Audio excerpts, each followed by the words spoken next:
Okay, so just to give a sense of what we're going to do this morning, so let me just share the screen with you. Just give me 1 second here. So what we'll do today, you can see that, Kev, okay? Yeah. So what we'll do today is we're going to have some introductions. We're going to do a recap of last week and the home practice from last week. So I want to hear how you got on during the week. We'll do a period of the mindfulness of breathing practice again. So this is the practice that you did last week. This is the practice that you did last week. And then after, in the second half of the morning, what we're going to look at is the foundations of mindfulness, or the applications of mindfulness. So this is a teaching which pretty much comes from the Buddha, and is a very good way of applying mindfulness in your life. You've probably seen already, hopefully, some of the benefits of practicing mindfulness. So, and then we'll do a short sit to highlight that, and then we'll talk about your home practice for the week ahead, and we'll take some questions and so on. And throughout the morning as well, obviously, you can type questions in the chat box and we'll get to them at various stages. Hey, Natalie from Toronto. So we have two people from Canada today, from Ottawa and Toronto, up very early in the morning, I suspect. Okay, so just to give a recap of what we did last week. So we looked at the before we get to that, we looked at what is meditation. So meditation is a tool for changing your mind. It's a tool for working on your mind. And in particular, we also looked at what meditation wasn't. You know, it's not going blank, it's not escapism, and so on. We also looked then at posture and how to sit comfortably in meditation. So hopefully you're able to sit comfortably in meditation posture. We looked then at the body scan. So we did the body scan as well. And it's a very good practice for getting into our bodies, to relaxing a bit more, to inhabiting our experience a bit more, you could say. And then we looked at the mindfulness of breathing, cultivating mindfulness. So the whole point of the mindfulness of breathing was to notice when you've wandered off from the breath, keep bringing your attention back to the breath, and try and have a vivid experience of the breath. And in a way, that's really what mindfulness is. It's having a vivid experience of whatever you're doing, whatever you're focusing on. And so to help us do that, we're focusing on the breath for 20 minutes in meditation. And we're doing it with these stages. So in the first stage, we are mindful of the breath with a count after the out breath. In the second stage, we were mindful of the breath with a count before the in breath. In the third stage, we were mindful of the breath. And in the fourth stage, we were mindful, as we breathe in and out, of the sensations where we first feel the breath enter the body. So that was there were the different stages of the practice. And I'll lead us through that more fully in just a moment. So let's see then. So what I'd like to do now is I'd like to just see how you got on during the week. So one of the good things about Zoom is that you can launch a poll. And the poll is just very simply just click different options. And the poll is anonymous, so we're not going to be checking up on you. It's just asking you questions like, how often did you meditate in the week? How did you get on? And things like that. I think it's 3 or 4 simple questions. So I'll launch that now. And if you want to take a minute or two to fill that in. And you can also type some questions in the chat box if you had any questions from the week as well. And I can talk about those in one moment. So hopefully that's up on your screens now. I found before that 1 or 2 people on the other course that I'm doing, around 5% of people couldn't fill this in. It didn't come up correctly or something. So I apologize in advance if it's not coming up correctly for you, but hopefully you can see it on your screens right now.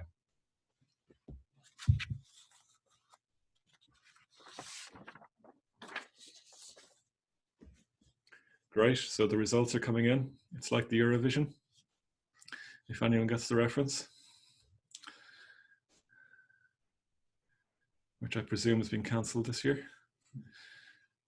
Great, so thank you for people who voted, yeah. So how often did you meditate? How was your posture? What time of the day did you meditate? What got in the way of you meditating as well?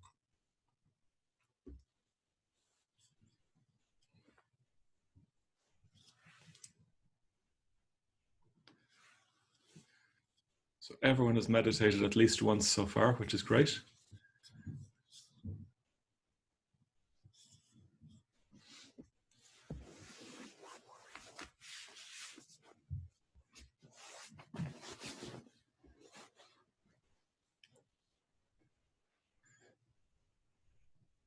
Okay, so Sonia said the documents you sent were very helpful. Yeah, do read the notes each week, because they are designed for you to augment your meditation practice as well. And hopefully you found the guided meditations useful as well, that you could just put them on and be led through the meditation. Okay, great. Let's see, so 80% of people, yeah, good, have voted so far.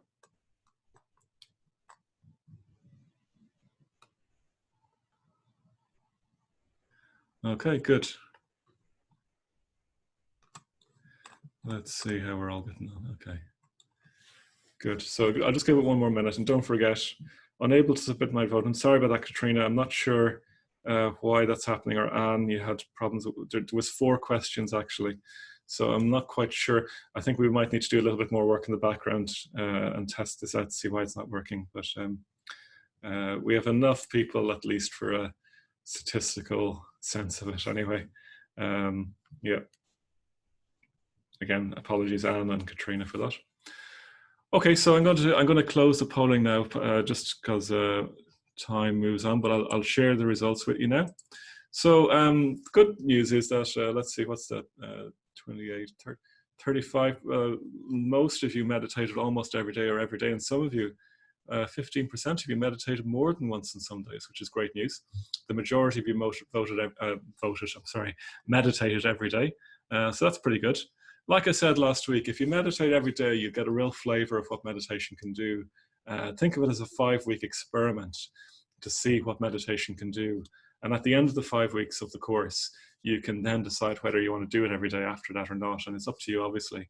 But for these 5 weeks, just really give yourself over to it and see how you get on. You'll then really get a flavor for it. So most of you were able to sort out a comfortable posture. That's good. So a good few of you needed more work with your posture. That's very normal. And okay, it was challenging to get a posture. That's okay. It is challenging to get posture going. But it is one of the things that you'll need to keep working on over the coming days and weeks. So if you're doing the poll, you have to hit the scroll bar on the phone. Thanks, guys. Yeah. Okay, most people, this is interesting, most people meditated mid-morning. Now this would be very on a normal meditation course pre-lockdown, this wouldn't be the case, but I think with the lockdown, mid-morning seems to be a very popular spot for people meditating. I've noticed this on the other course as well, so most of you did that or early morning. Feel free to say in the chat box as well why you liked it.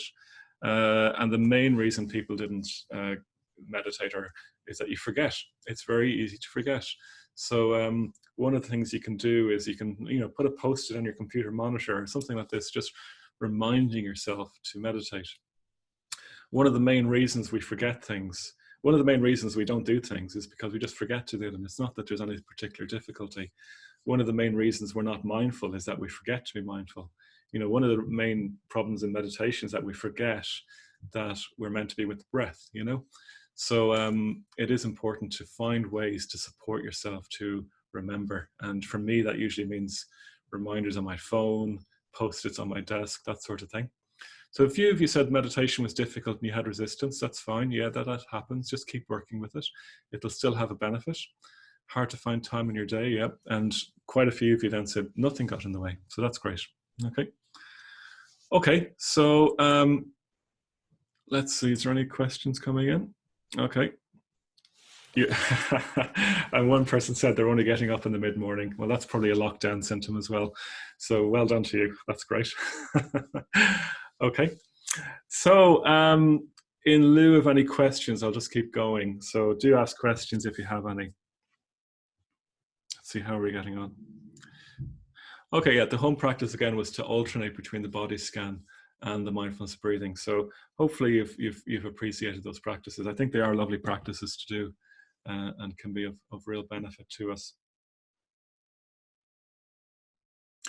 Okay, so without further ado, why don't we just go into meditation? And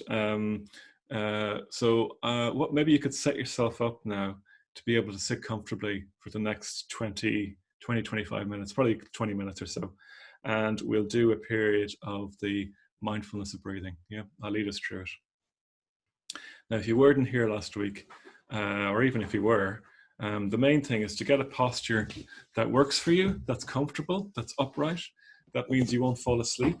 For me, I'm sitting cross-legged, but most people, to be frank, unless you've done a lot of yoga before, won't be able to do that initially. I certainly wasn't. But what you can do is you can sit on good firm cushions, ideally, an upright chair. You want an openness across the chest. You don't want to be slouched. So sometimes if we sit on a couch, we can be quite slouched. So you just want to be upright and alert as best you can. I mean, I realize that at home you might not have the ideal yogic props and blocks and everything. So do your best.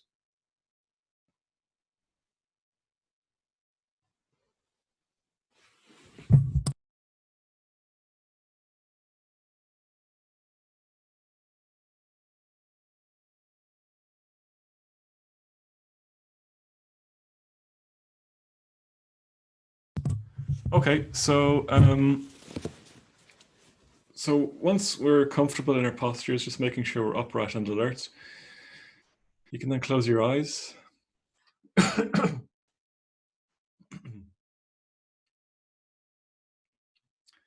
Just settling into sitting here.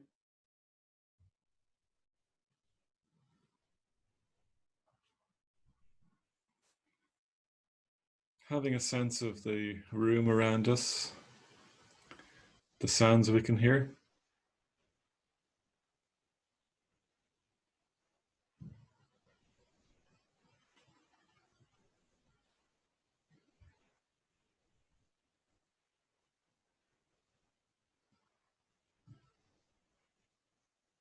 Having a sense of the contact of our feet or our legs with the floor, with the chair, with the cushions, our sitting bones as well.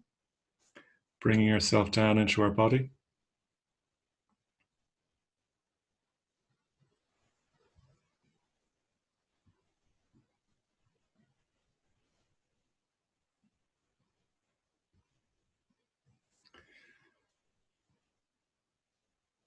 So where is our experience most vivid in our body right now? Is it an ache in our head? Is it a tightness in our shoulders? Is it the contact with the chair? Is it a feeling of ease in our stomach?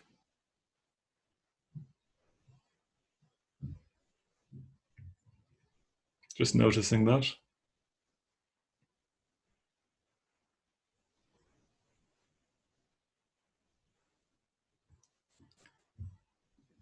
Just allowing our awareness to open to our body, to the sensations we can feel in our body right now, wherever they may be.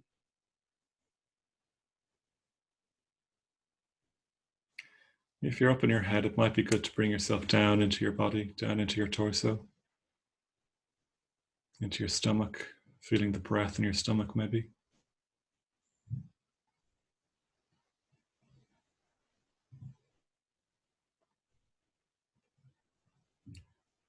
Are we at ease?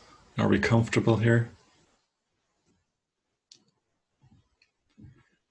Can we see if we're comfortable or uncomfortable, or is it just pretty neutral?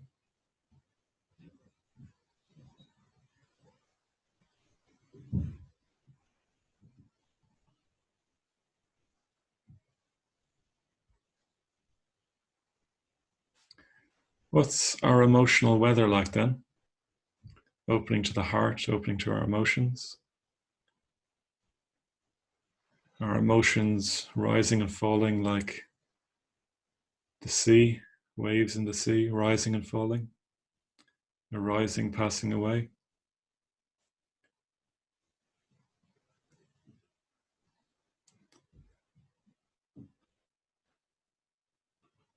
Not getting too caught up in them, just letting them be, letting them arise, letting them pass away.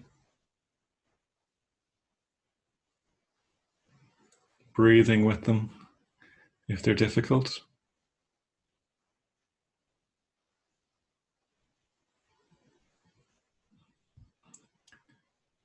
Spending a few moments noticing if there's any persistent thoughts that you can't just let go of. Seeing if we can just let them be. Thoughts just drifting across the blue sky of your mind without getting caught up in them.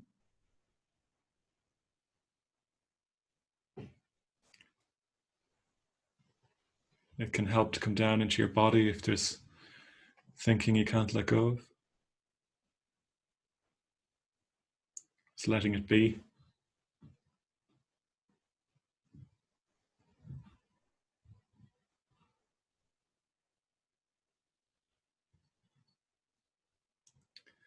And now within all this, with the body and with all our internal weather and so on, allowing a sense of the breath to naturally emerge in its own time. So you're already breathing. So just tuning into that over the next few moments.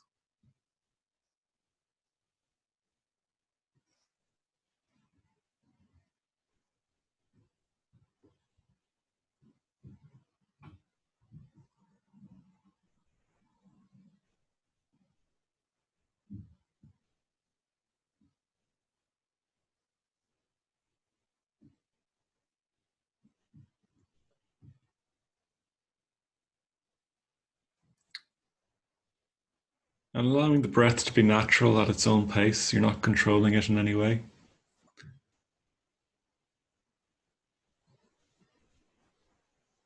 And connecting with our resolve, our intention, to stay engaged with the breath in the body. And reminding ourselves that when we wander off, we'll come back to the breath again, back to the practice. Setting our intention.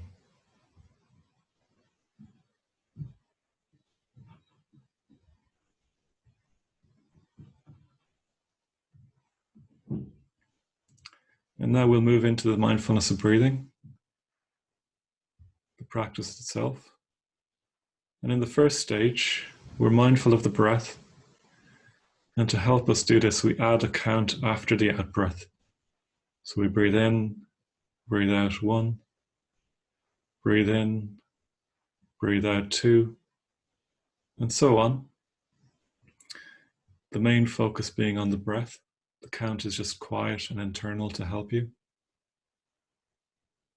And when you reach 10, you start again at 1.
And if at any stage you wander off, that's okay.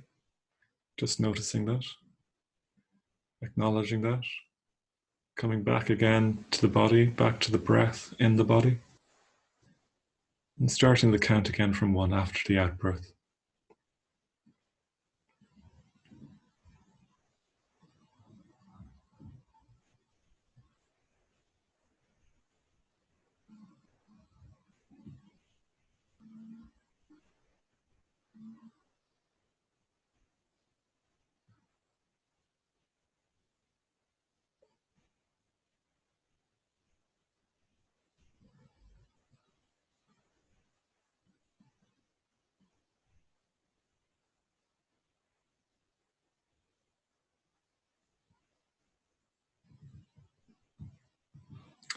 And now we move into the second stage. So in this stage, we are aware of the breath, and we add a count before the in-breath.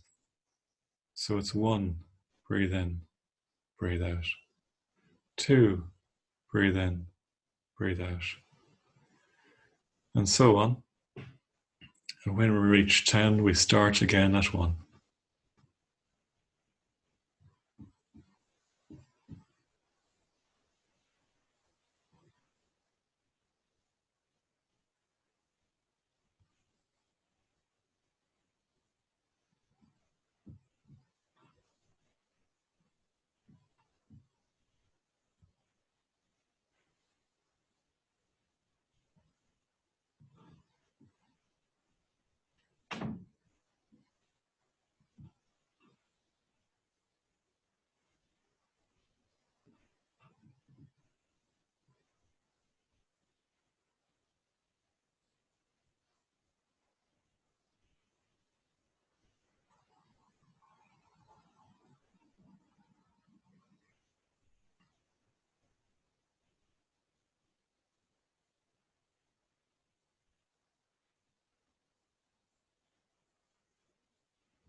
And if we wander off, that's okay. Just noticing that. Noticing you've wandered off. Remembering your intention just to come back to the practice, to stay engaged with the breath. And beginning the count again from 1.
And now we move into the third stage. So in the third stage, we drop the count completely.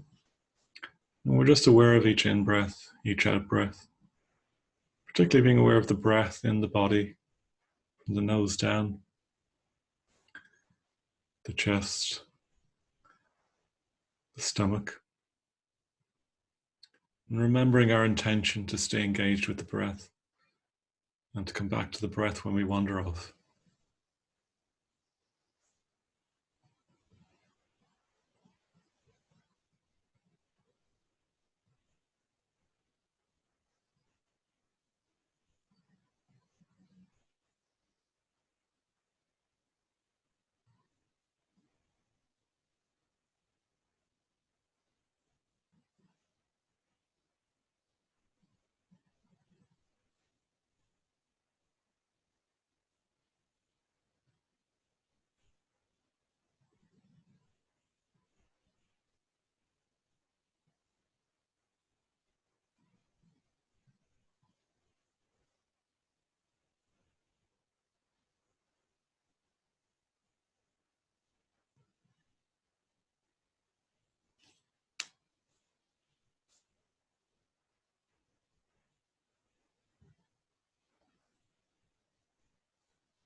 And there's nothing else we need to do, nowhere else we need to be. Just here now with this in breath, just here now with this out breath, letting go of everything else.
Now in the fourth stage, we begin by noticing where we first feel the breath enter the body. So where can we first feel the breath?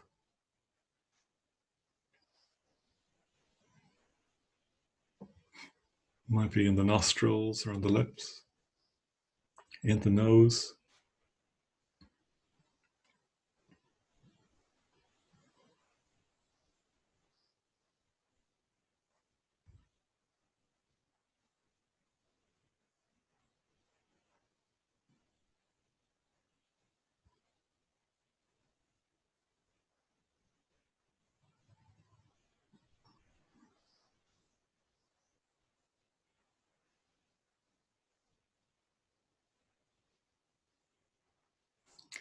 And then as we breathe in and as we breathe out, noticing the sensations at this point.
And if you wander off, just coming back to the practice again, back to the sensations at this first point of contact.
And now letting go of the breath, letting go of the practice completely, and remaining in posture with your eyes closed and not moving. We're going to just sit for a few moments, letting the mind do whatever it wants to do, not making an effort to do anything, not making any effort to do nothing. Instead, just sitting, just being with whatever's there.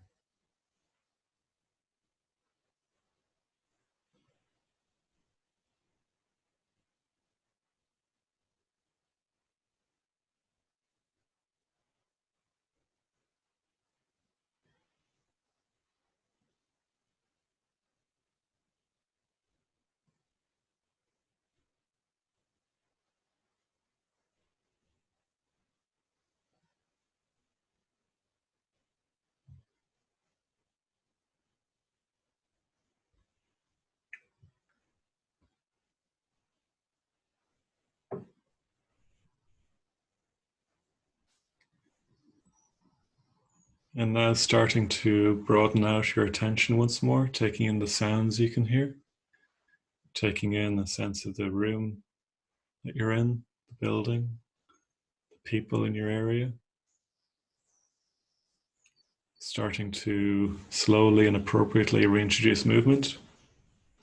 Maybe keeping your eyes closed for the moment if you can, but making whatever movements you want to make and coming out of your posture if you wish.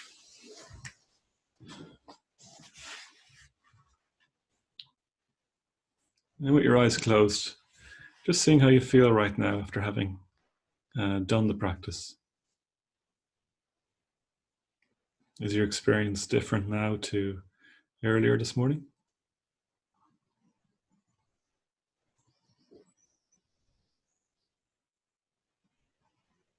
Is it different to when you started the meditation practice?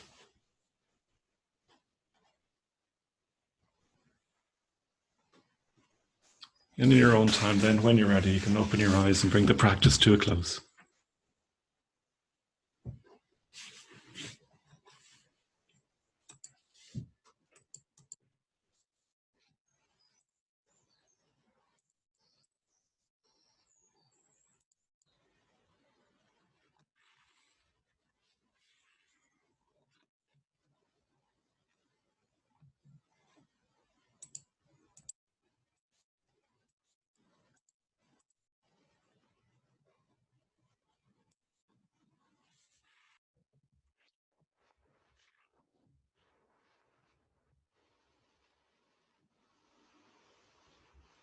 Sorry, I'm just sorting out my technology here.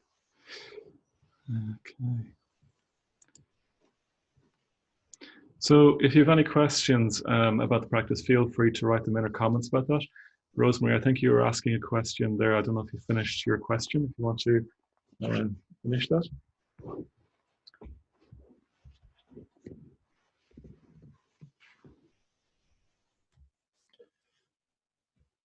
Sorry, I just need to sort out one technical thing here.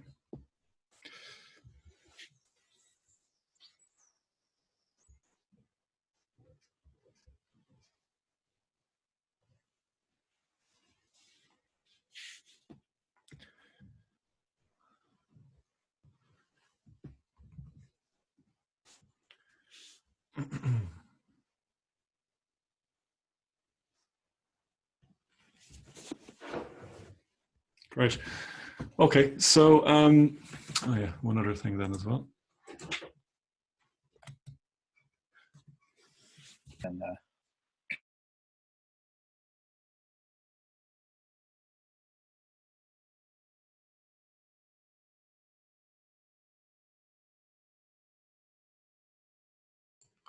Great. Okay.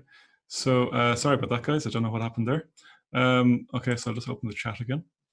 Kev, if you let me know if I missed any questions. Yeah. Great. Okay, so Antoinette, almost feeling really tired now. Found myself almost falling asleep a couple of times there. That's pretty normal. So I think sometimes when you relax in the mindfulness of breathing, all your tiredness comes out. So that's pretty normal actually. Even while being mindful, I find it quite difficult to get my mind and to stop it thinking about multiple. Yeah, that's normal as well. So really just keep coming back to the practice, and we'll talk in week 4 about ways of working more directly with the mind in terms of distractions and so on. The main teaching is just to come back to the body and try and feel the breath again in the body more fully. And thoughts can just be there. You don't have to identify with your thoughts. I'll say more about that now in a few minutes, actually. Okay, some good comments there. Okay, so Aideen, maybe you need to just relax your effort a bit more. So it's quite common it's quite common to subtly control the breath, and I think I certainly used to do this in the early stages. And what you need to do then is you need to make the practice about letting go of control of the breath. So on each out breath, just let go of controlling the breath. In breath, out breath, let go of controlling the breath. In breath, out breath, let go of controlling the breath. And if that's what you have to do for a full stage, that'll still have a positive effect. And we're probably always subtly controlling it whenever we bring the attention to it. So don't worry too much about it, but it might get a little, yeah, might cause a certain tension, but keep doing it anyway. Wow, there's tons of questions coming in now. Okay. I was just wondering if there was only one daily practice. Yes, so Nicole, so you could definitely read more about Buddhism. I'll say more in a minute about an upcoming Buddhism course about reflection that you could do if you're more interested in that. I find the transition to phase 4, the first few breaths, are slightly painful. Yeah, it can be a bit strange because you're trying to focus on something, and at the start of stage 4, you often kind of force the breath a little bit to feel where you first feel it. So just keep going, and you'll get better at making that transition. The mind keeps continuing to wander. That's okay. Just keep coming back to the breath. The thing we did at the end there, where you sat and you just noticed how you felt after having done the practice. So even if you were very distracted, hopefully you got a sense anyway that it was a good thing to do and you felt the benefit from doing it. So yeah, that's why it's good at the end to just sit there, and before you get up, just see how you feel after doing it, because you might have felt like, God, I just got distracted 20 times there, 40 times there, you know, but actually I still feel better than when I sat down for the meditation. That's a good way of helping yourself realize, no, okay, even if I wander, the meditation still has a positive effect. And you do get better at not wandering as well. So again, I'll say more after in a few minutes and in week 4 about that. Ambient sounds, yeah, you didn't realize how loud the birds were. That's true. So when you're meditating, you can't push away sounds. You have to just let them be, like they're like the background, like the wallpaper in the room, you could say. So you're not trying to push them away. If they're very distracting, just try and breathe with them. So if you can't stop listening, at least breathe with them as you're breathing, you know. And over time, maybe more of your attention will move on to the breath, and less of your attention will be caught up with the sounds. But yeah, ambient sound is quite hard. But I have friends in India who, you know, they're in meditation rooms in the middle of like big traffic junctions with huge amounts of noise all around them, and they're able to meditate very effectively. So I'm sure we will be able to get used to it as well. Don't block out sounds. That's the main thing. Just let them be. Yeah, counting is easier and then get fidgety after that. Okay, yeah, when you start to relax, yeah, that's normal. Just to be sure about the count, do I count 1 after the first breath, 2 after the second breath, 1, 2? Oh no, it's not 1, then 1, 2, then 1, 2, 3. No, it's 1, breathe in, breathe out 1, breathe in, breathe out 2, breathe in, breathe out 3, and so on. Because you'll never make it 1, 2, 3, 4, 5, 6, 7, 8, 9, 10, you know, between breaths. There was a person who was trying to do that one time on a course, and I said, how did you get on with it? You know, did you manage to get to 10, you know, to 10? She goes, no, I never made it past 4 before I had to breathe in again. So that won't work. Yeah. Okay. So, oh yeah, someone else. A few more questions that. Yeah, someone feels exhausted after doing the meditation, even though you weren't too tired beforehand. I think, but calm and relaxed, that's normal. Is it okay to use pillows to support your knees and cross-legged? You can, as long as it's not too high. Like I use a small cushion just for my left knee is a bit, my left hip is a little bit tighter than my right hip. But if your knees are way up in the air with pillows underneath them, it's probably not really going to work. Your back is going to get sore again. Yeah, a few people said they get quite tired as well when they meditate. That's normal. Okay. Does it matter how you breathe in through your nose or out through your mouth or whatever? Whatever is most natural, whatever is most normal. Sorry, Marianne, I'll repeat that now in a second. Yeah, whatever is most normal. So if you feel like you want to breathe through your nose, just breathe through your nose. If you want to breathe through your mouth, breathe through your mouth. I think I find the nose more comfortable and more refined, but sometimes if I have a cold, I have to breathe through my mouth. So just to repeat from Marianne, so you breathe in, you breathe out, you count 1. You breathe in, you breathe out, count 2. Breathe in, out, 3, and so on. Okay. A greater awareness of the breath. Yep. Yeah, exactly, Mike. So you're trying not to react emotionally to the sound. You're just trying to let them be there, you know. Try not to actively listen to them, but just let them be there. Yeah. Okay, so just another thing then in terms of the just a kind of an ad break, you could say. So I just wanted to mention a couple of things. So we have lots of events in the Dublin Buddhist Centre. So you can check out all of our online events at dublinbuddhistcentre.org/online. And next week we have a course in the evening starting. It's a Buddhism course. It's called The Art of Reflection. So one person there was asking how to learn more about Buddhism. So that would be a good way to do it. And that's a course which is looking at how do we reflect upon things? How do we, you know, Buddhism talks about different things that we can do in terms of, you know, we can reflect upon change, for example, and be more okay with change in our lives. Buddhism talks about we can reflect more about living in tune with life rather than against it. And that course will be looking at how do we reflect and bring those truths more to the fore in our lives. So I'll email you the details of that in the follow-up email. And there's lots of other events on there on the online page as well. Yeah, we've had to move, obviously, all of our events online given the lockdown.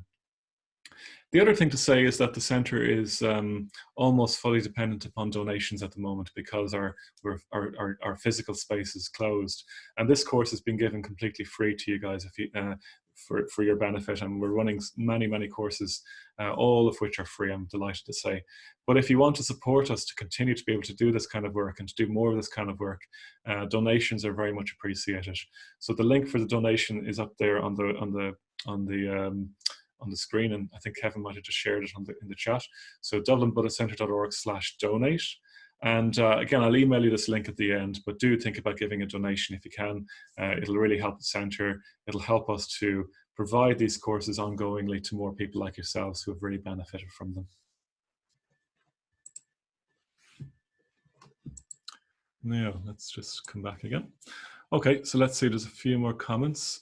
I was counting and saying to myself, breathe in and breathe out. In a way, that's probably okay. I mean, maybe just try one of those. Maybe just try the counting and see if that works, or just try breathe in or breathe out. You don't want to get too discursive at the same time because your attention might just be what you're saying rather than on the breath itself. Yeah, so have a think about that. Andrea, I'll email you the link for that this afternoon when I email you the link. I don't have it right to hand right now. Or maybe Kevin, you could look up the link for the Art of Reflection and send it. So it'll be a very good course starting next week in the evenings. Okay, so let's move on then. So let's move on. So the next thing I wanted to talk about, I'm just going to share my screen again. Actually, I won't just yet, hang on. So the next thing I wanted to talk about is the foundations or applications of mindfulness. So how are we doing time-wise? Yeah, we're good. So the applications of mindfulness or the foundations of mindfulness. So one of the things that we've been looking at is how important mindfulness is. And hopefully you have a taste by now of just how beneficial it is to be mindful, to inhabit your experience, to be present to your experience. It's a very lovely thing. Rather than being off in your head in some idea or some anxiety, you can actually, taste your food, smell the coffee, enjoy your friendships, and so on. So mindfulness is a good thing. Now, it's very actually hard a lot of the time to be mindful. And the Buddha offered a kind of a system for cultivating mindfulness, 4 ways in which you can apply mindfulness, or more accurately, 4 things you can apply mindfulness to help you enhance the quality of your lives. So I wanted to look at these 4 now. They're a framework for being mindful, a framework for being aware. Yeah. So let me just share my screen again.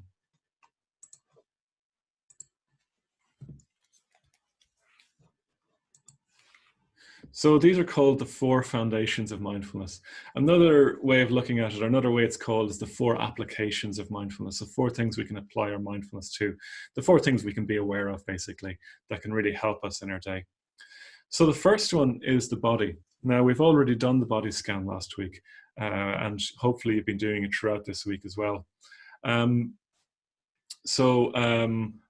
of the body is where our experience happens. I'm reminded of the character from, I haven't read the book, but I remember hearing the story of, there's a character in Ulysses who lived but a short distance from his body. And most of us live but a short distance from our body, or even a long distance away from our body. So we're up in our heads, we're up in our thoughts, we're up in our anxieties or whatever, or we're up in our daydreams. And instead of being present and inhabiting our physical experience, we live a short distance away. And being mindful of our body means, being aware of what's going on, being aware of how we're sitting, being aware of where our limbs are, being aware of where our hands are, and so on. Being aware that when we're eating, when we're drinking, when we're lying down, we're in our body lying down. And it's particularly about being aware of the physical sensations of having a body, you could say. What does the body feel like? So when we're in our bodies, the stories that we tend to tell ourselves tend to be undercut much more quickly. We tend to be much more grounded. It's where meditation happens as well. So meditation happens in the body. The body scan obviously happens in the body. The mindfulness of breathing happens in the body. It doesn't happen really up in the brain where we're thinking. Usually it's from here down that we, from the nose down that we meditate. And the more fully you can have an experience of the breath in the body, the better your mindfulness of breathing will go. And also, sometimes the body will feel painful and you have to tune into that, and it can help with pain. There's many studies that have shown that, the more aware people are of their bodies, even if they're in chronic pain, the studies are done with people with chronic pain, that the more aware they are of their bodies, the more the pain goes down actually, and the more the ability to tolerate and live with the pain goes up. So it doesn't, often the reason we don't want to go into the body or be aware of the body is that it's painful in there sometimes, but the more we can go in and really experience it, the happier we'll tend to be, and the more the pain will ease or pass through us quickly. So being grounded in the body, that's really what it's about, the first application of mindfulness. And it's very difficult to meditate if we're really cut off from our bodies. And most of us are to some degree alienated from our bodies. Working on a screen all day doesn't lend itself to a vivid experience of the body. So the second one then is a bit more, needs a bit more unpacking perhaps. We're all aware of the importance of being aware of our bodies, I'm sure by now. So this is more of from the Buddhist tradition. So the Buddhist word is Vedana, and it's an awkward translation into feeling tones. But what it's saying is that whenever we have a sensation, say we have a sensation in the body, we will find that sensation pleasant or painful, or somewhere in between. So let's say you drink some coffee and you like coffee and you find the taste pleasant. Yeah. Let's say you hear nails on a blackboard and that is unpleasant to you. Let's say you feel your shoulders start to feel tight, they're tight, and you're stressed, and that is painful in your body. But then you start to relax as you meditate, and that feels pleasant. So everything you feel has a feeling tone. Everything you feel has, it's sometimes called hedonic. It's pleasant or painful. And when you start to become aware of the body, when you start to become aware of the breath, it might be that it's a bit painful in the body, and then as you relax, it becomes more pleasant. And it's really important to look at the feeling tone. So this might not be something you've come across before, but it's really important to look at the feeling tone of your experience, because we make so much of our world out of our feeling tone. So how we become aware of the feeling tone a lot of the time is just by asking ourselves, how comfortable am I right now? What's pleasant in my experience? What's painful in my experience? You might remember early on with the meditation practice, I was asking you to notice how comfortable you are, how uncomfortable are you? So we can tune into how we're feeling right now. Are we at ease? Are we comfortable? And so on. And the reason this is important is that we make so many stories in our minds out of pushing away unpleasant feeling tones and pulling towards us pleasant feeling tones. And we think that we're not doing things right if we're experiencing pain. And we think we're doing things right if we experience pleasure. And we build so much of our world out of avoiding pain and seeking pleasure. And that pleasure isn't just physical. It can be a mental pleasure as well, mental pleasure and pain, which we sometimes call joy and sorrow as well, maybe a bit more accurately. So if we're happy, if we're well, we're doing something right. If we're experiencing difficulties, if our internal experience is painful, it means that we're failing at life somehow. And obviously we want to have pleasant experience, we want to feel happy and joyful, but sometimes you don't, and that's okay. And the main key then is to bring mindfulness to that. And when you bring mindfulness to unpleasant experience, things that are unpleasant, it tends to help them pass more quickly. And when we bring mindfulness to things that are pleasant, we tend to appreciate them more. But when we tend to try and push away automatically painful experience, it tends to make it worse. And when we have pleasant experience, we tend to grasp onto it and try and squeeze it for everything we can get from it. We tend to destroy that pleasure actually. So it's the pleasure of eating a piece of chocolate and really enjoying the pleasure of it without planning the next 3 pieces we're going to eat, you know? It's being able to sit with something that's initially unpleasant and realize, actually, it's not that bad, and I don't have to make a big story out of it. So being with feeling tones is really important. It's quite a skill, and not to get too caught up about whether they're pleasant or painful. Appreciating the pleasant ones, letting them pass, not being too worried about the painful ones, letting them pass. Yeah. So one of the things I'll be asking you to do is to try out this yourself this week. There's a huge amount of teaching in that. I've summarized a huge body of Buddhist teachings in that. So if it's a bit unfamiliar to you, or you're not quite sure yet, don't worry, we'll try it out in a few minutes, and you can try it out during the week as well.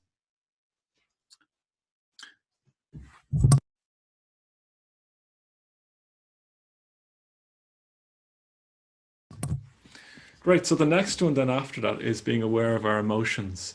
So our emotions, you might remember early on I was saying, just noticing your emotional weather. So we're probably always having emotions. Yeah, we're always having some kind of emotional experience arising, passing away. And one of the main challenges for many of us, like with the body, is actually tuning into how we're feeling. For some people, it's not a challenge at all. It's very full on, you know, emotionally. But for most people, I think a lot of the time it's, well, how are you actually feeling? And even if there is quite a lot of emotion going on, it's about clarifying what's actually going on in there. So the first thing in terms of emotions is asking yourself things like, what am I feeling right now emotionally? You know, what is my internal emotional weather like? So, you know, if your heart and your mind were like the sea or like the weather systems, what would it be like? You know, would it be a really bright sunny day like it is here in Ireland today? Or would it be a really dull, overcast, moody day, you know? Would it be a storm of all kinds of things flying around? Or would it be a nice, calm, gentle morning, you know? So what's your emotional weather like? That's a really good question to tune into. I'll say in a few minutes, by the way, how these are particularly relevant for the meditation sit as well. And there's helpful and unhelpful emotions. So a helpful emotion might be appreciation or kindness or calmness or so on. And there's unhelpful states of mind like hatred or anger or neurotic desire, neurotic craving for things, you know. We'll talk more about that next week when we look at the loving kindness practice. So just watching your emotional experience unfold. And the thing is, we don't need to get too identified with any particular emotion that we're experiencing. So emotions, we are not our emotions. Our emotions are part of us, but we are more than our emotions.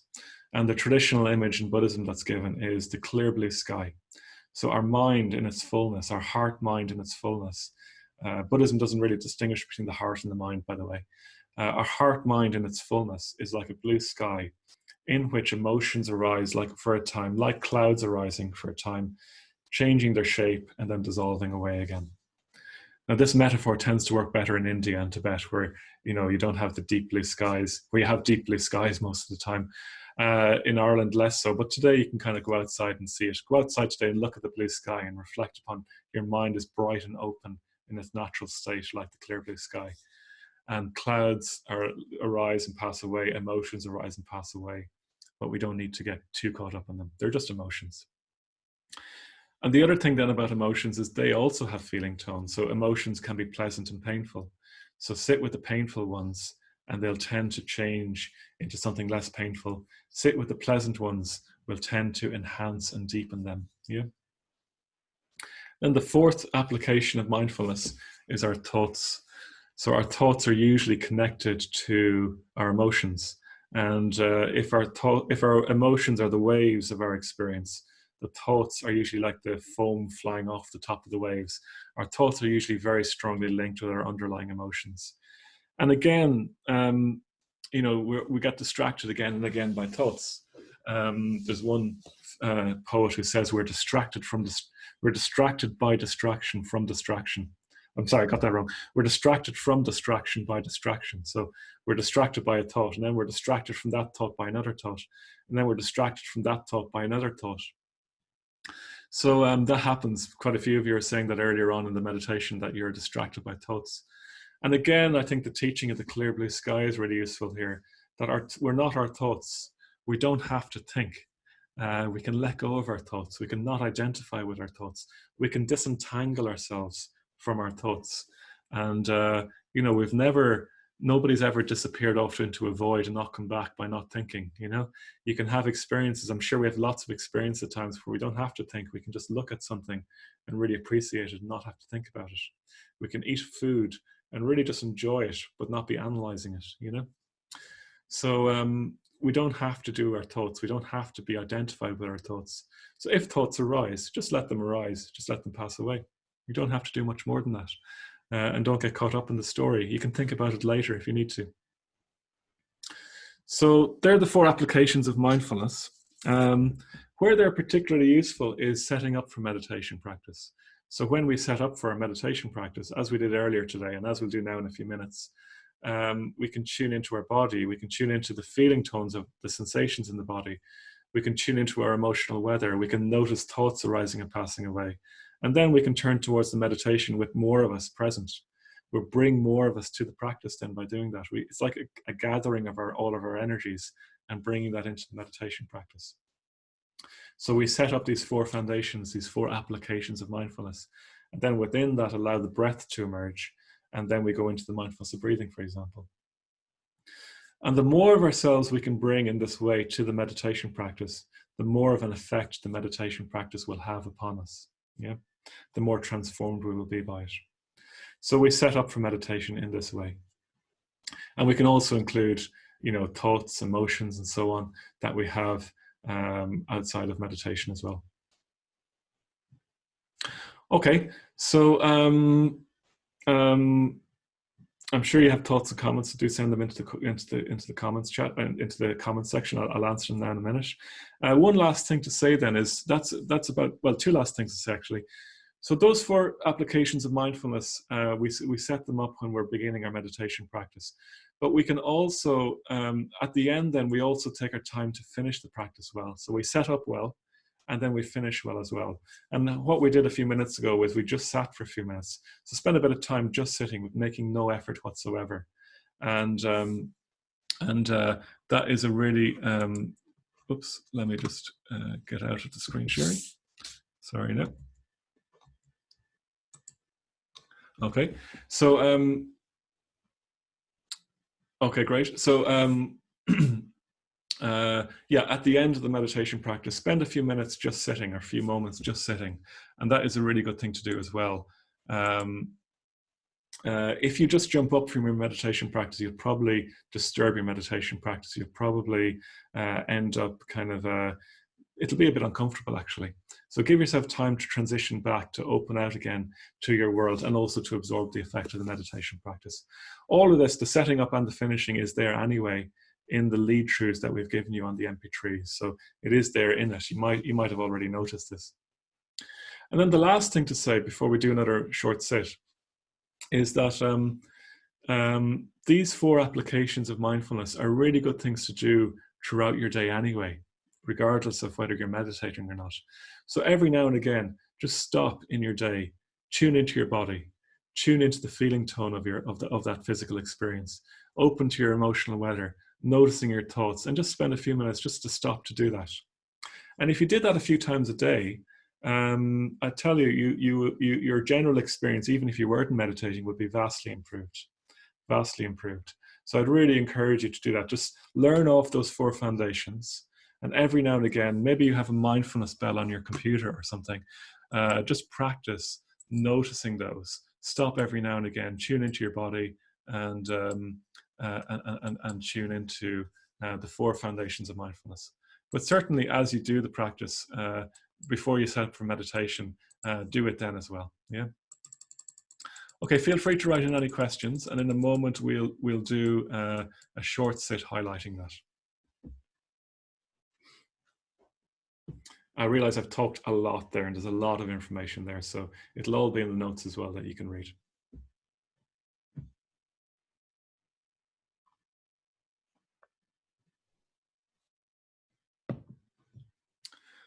Okay, and if there might not be, or maybe the questions are still coming in, why don't we set up for meditation, and we'll have a few minutes again afterwards to for more questions. Nicole, would you recommend doing this course simultaneously with the reflection course? I don't see why not. I mean, it's up to you. I mean, if you're mad busy, maybe not. If you feel you have the time, the Art of Reflection course will probably ask you to spend 10-15 minutes a day doing nothing as well as part of the reflection thing. So it's a complement to your meditation practice, but if you're up for it, I don't see why not. Yeah. Do you have any suggestions to help tune into each element? I'm struggling a little bit with the overlap. Well, we'll do it now in a minute, actually. So I'll lead us through it quite deliberately. And yeah, I mean, one of the things Marianne's saying, you could say just notice, yeah. Just tuning in. I mean, I think it's just you have to do it and get used to it, to be honest, Sharon. And it might take you a while. Don't expect to be brilliant initially. You know, if you're learning how to play the piano, you wouldn't expect to be able to play, Brahms piano concerto straight away. You'd learn how to do the scales. You'd work your way up, and maybe one day, you'll play Carnegie Hall, but you won't be expecting that straight away. So don't expect to be like the world's best meditator straight away. It'll take you time to learn how to tune into your body. I think one of the main things that people also one of the main things people work with in the early stages of meditation is tuning more into your body. And that'll take a while. And, other things like yoga can help with that as well. And I feel I'm still deepening my awareness of my body. It's something that you continually deepen, even after many, many years of meditation. Okay, so let's just sit in meditation again. Let's make sure you're upright and alert. So when you're ready, you can close your eyes.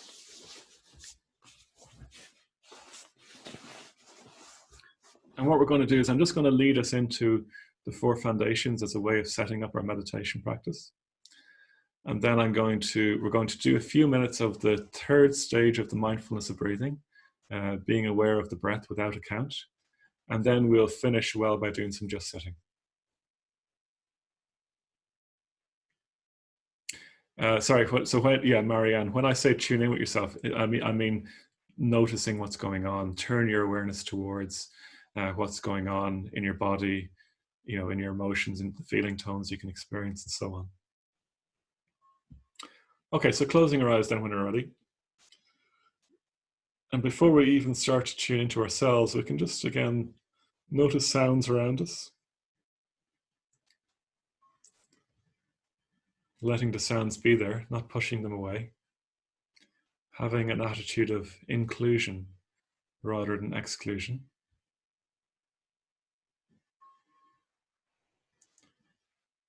And the more we can allow them just to be, the less they tend to bother us. So we're not necessarily actively listening to them, just letting them be there.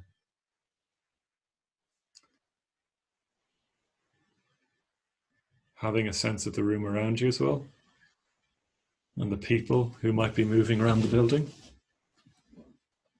They might make noise from time to time.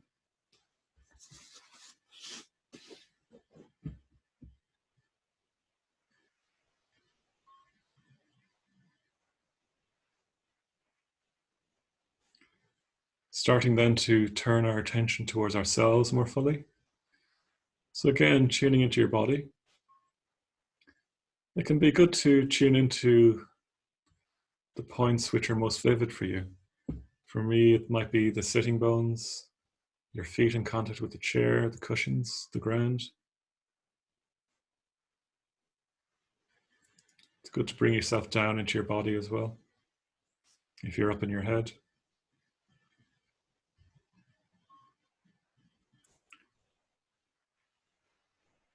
Maybe feeling the breath in the stomach, the movement of the stomach as you breathe in and out.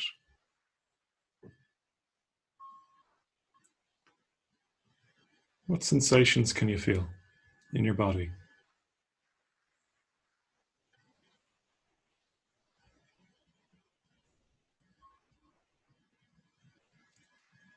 You can even do a very short body scan here for a minute or two.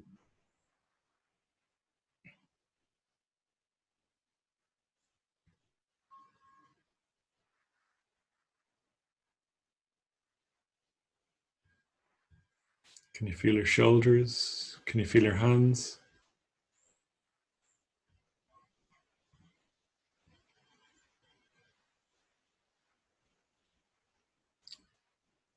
So you're already having an experience in your body. Can you tune into that?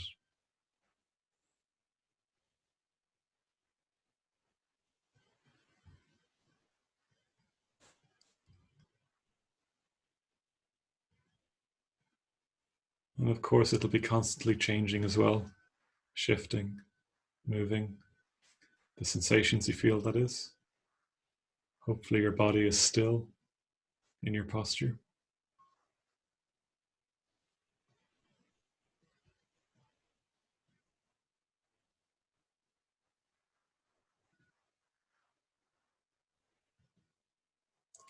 And noticing the feeling tone then of all this, noticing, is what you're experiencing pleasant, or is it painful, or is it somewhere in between? Or is it, maybe it's just quite neutral? Are you comfortable? Are you at ease in your body?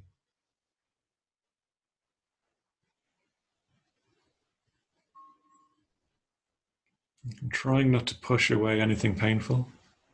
Try not to cling on to anything pleasant. Just letting it be in awareness.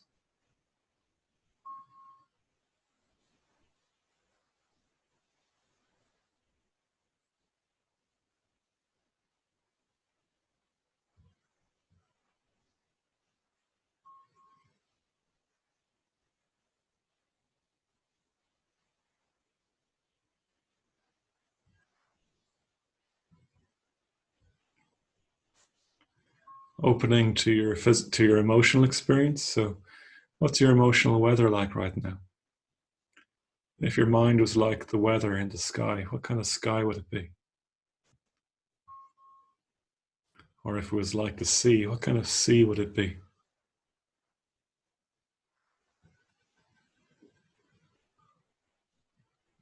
So, opening slowly to our hearts, to whatever's going on, or wherever we feel our emotions, maybe in the throat, in the guts.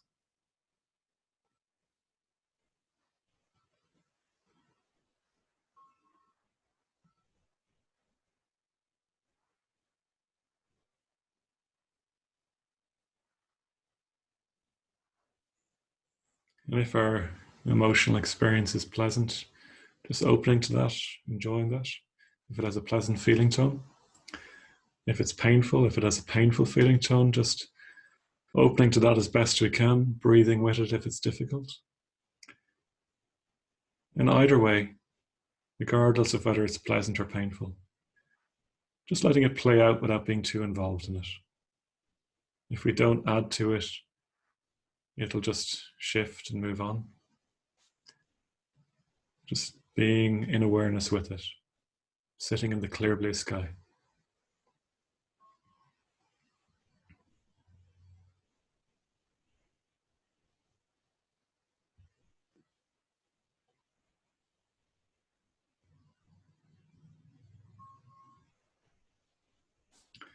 Noticing any thoughts then, usually connected to our emotions.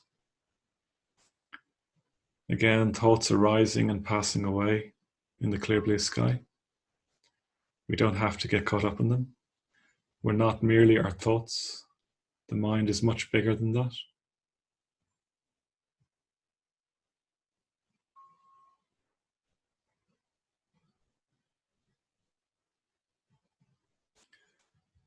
And now allowing an awareness of the breath to emerge within all this. Breathing with all this, within all this.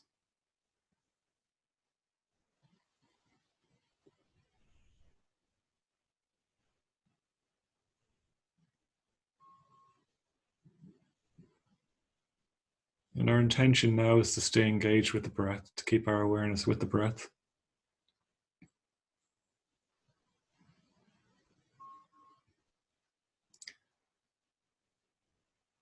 And as we move into the practice, our main focus is on the breath, like the third stage of the mindfulness of breathing. And our focus will shift more onto the breath. We don't have to remain aware of all four foundations of mindfulness. Although if they're useful to touch back into them, you can do so. So being aware of the breath for the next few minutes. Each in-breath, each out-breath. Letting our attention move onto the breath more and more.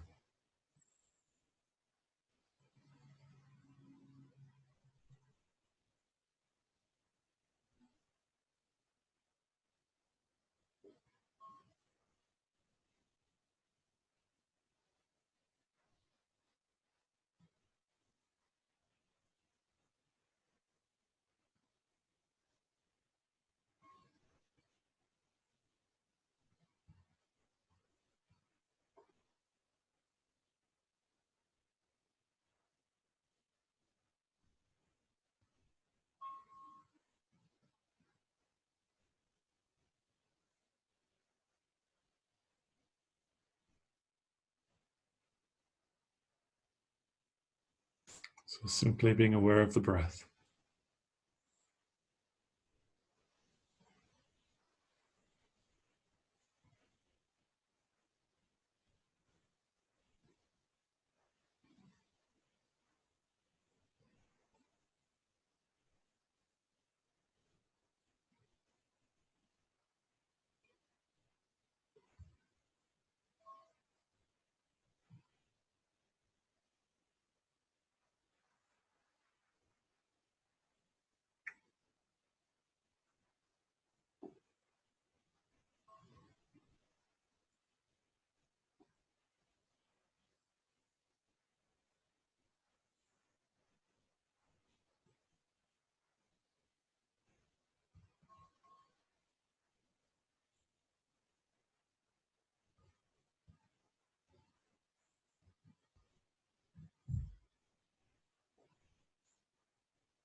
And now we'll start to bring the practice to a close. So letting go of the breath, staying in posture, with your eyes closed, but letting go of the breath, letting go of all effort to do anything, letting go of all effort to try and do nothing, and just sitting. Just letting the mind do whatever it wants to do, just sitting with that.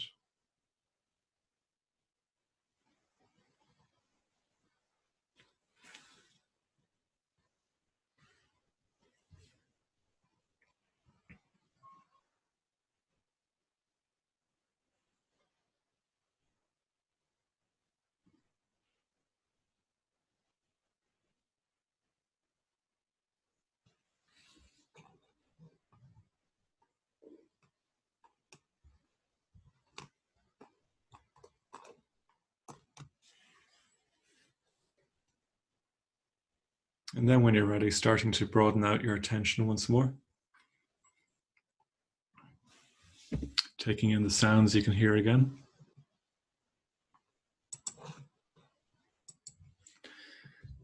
Introducing movement.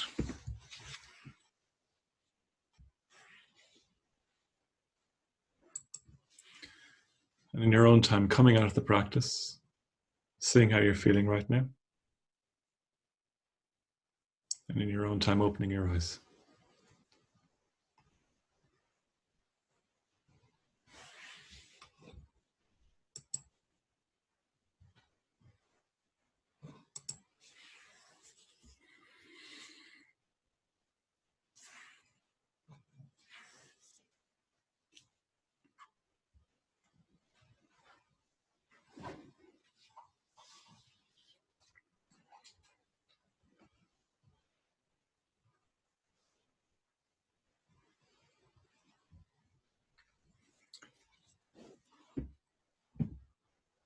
Okay, so what we did there was we spent a bit of time tuning into the 4 foundations of mindfulness. We used that as a way of setting up our meditation practice. We set our intention to stay engaged with the breath. We did some of the mindfulness of breathing. And then we spent a bit of time at the end just sitting and coming out. So hopefully, maybe you can write in the comments how you got on there. But the more of us we can bring to the meditation practice, the more, well, the better the meditation will usually go, you know. And I find that setting up is really, really important in terms of really bringing ourselves as fully as possible to the meditation. And also, as I said, throughout your day, if you can remember these 4 foundations, learn them off. The main one that's unfamiliar is feeling tone, and try and connect in with them during your day. You'll really see the benefit from that. Okay, so feeling boneless. I assume you mean boneless in a very good way, Roisin. That's good. Relaxed. Bernie, is it okay to meditate lying in bed before sleep? It is. If you're using it as a way just to get to sleep, maybe meditate as well the rest of the day so that you can allow yourself to fall to sleep without missing your meditation practice. Cora found that very useful. Katrina, feeling clearer and lighter, thank you. Sharon, that was very helpful. Caroline, as a compulsive fidgeter, I found a lovely relaxed stillness there for a few minutes. That's great. Marianne, more focused than earlier, feel so still. That's great. Margaret, thank you. Good. So you can see the benefit from doing this. You know, it is really, really useful, this teaching from the Buddha. And again, I just really emphasize you in your day to try it out as well. Overcame some discomfort and felt very peaceful and grounded. That's great, Aideen. Feeling peaceful, lovely. Good, good. Okay, I'll keep answering questions, but I'll give you a chance to type them. Just to say that the home practice this week, let me just bring it up on screen. Do the mindfulness of breathing every day. You can still do the body scan if you want to, but do it in addition to the mindfulness of breathing if you can. But do it every day. Yeah, do it every day now. And really go deep. We've got a really good opportunity now to go deeply into the mindfulness of breathing. And remember from earlier, set your intention, do what you need to do to you know, remind yourself. Don't forget to do it. Yeah, do what you need to do. And just to highlight again the donate link as well. If you want to give a donation after the course, that would be really helpful. You can do that on PayPal. On that link, you can even set up a regular donation if you want. But anyways, don't worry if you don't have, if you're not in a position to give money. That's completely fine. We're very happy to give it for free. Deirdre, the dog started barking constantly. Yeah, you might have to get him on board somehow. Sorry to hear that. Kieran, felt quite intense in shoulders and slightly uncomfortable. Yeah, so sometimes when you tune into your experience, it is painful, but awareness will allow you to relax that, ease that pain as well. So hopefully it'll get on well. Yeah, Deirdre, you can buy some Bose sound blocking headset, which means you can't hear the kids or the dog. That could be useful in lots of situations, I'd imagine, Rosemary. Yeah, thanks for that, Leaky. And feeling very relaxed. Yeah, good. Okay, so we're nearly finished. So I'm still happy to keep answering questions. You can lie down, Fiona, particularly if you're feeling uncomfortable. Just make sure that you don't fall asleep. Postman came and disturbed. Yeah, that just happens. That just happens. You know, it sounds like Pamela's postman arrived and the phone went off and stuff. So don't get too worried about what happens in any one meditation set. So you'll have ups and downs and ups and downs and ups and downs. But the overall progress will be ups, downs, ups, downs, ups, downs, you know, downs, ups, ups, downs, ups, downs. See that the line is going upwards overall. It's very hard to tell in any one sit how well you're getting on.